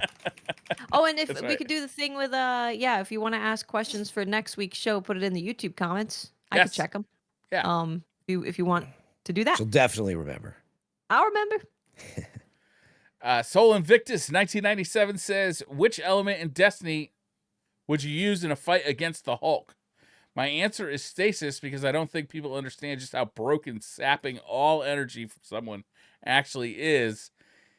If he so much as touches a guardian covered in frost armor, it's over for him. I Is that don't how I think don't know. stasis Why is that? I don't think we got a chance in hell against the Hulk. Yeah, I was gonna say stasis because I could if Yeah. I can keep that going for a while, I can just get away. Yeah, Like, that's make probably him your float. best bet. Well, Tie 'em that's up, why make I was 'em actually float. thinking. I was actually thinking Strand for that reason. Like Yes. zip away. Oh, Like, that's I what know I meant he to can- say. He I can meant to lead. say. But He's yeah, pretty if- quick though for a big guy. I meant Yeah. to say suspend with strand, and I don't know why I said stasis. Yeah, but I think you get him in an open field, and he doesn't have stuff to ping pong off of. You're just straight lining, Oh. zippy zips. I think you'd be good. He doesn't have the How does he sprint deal speed. with fire? Is he like good at being on fire? I just don't think anything bothers him that much. Maybe There's he's upset. but- literally True. one. I used to have this comic. I don't anymore. But I had the issue where he and Wolverine are in hell, Oh, and I yeah, see. and they have to fight through all the bad guys that they've killed to get out. Yeah, Oh, he's we like. might just be dead. So I think And- he's like, I think he's pretty chill with fire. He's like been there, done that. Yeah. There's something about I feel comic like- books. They're so much better when people are describing them to me. Yeah, oh, yeah. I'm like, oh, that sounds awesome, and then It's I like- read them. I'm like, this isn't that great. I'm not enjoying it. I'd much rather have somebody explain it to me. Yeah, Hulk picking just up imagine you Wolverine and have, like- throwing him through, fields of bad guys. This is great.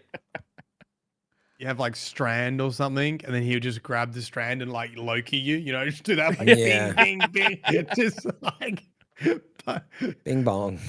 bing bong you on the ground. There's a bing bong. Yeah, you're screwed. There's not a good solution for the Hulk. Toby says, "Hey DCP, I've been absolutely loving Monster Hunter Wilds so far. What would you say is your favorite or most hated monster?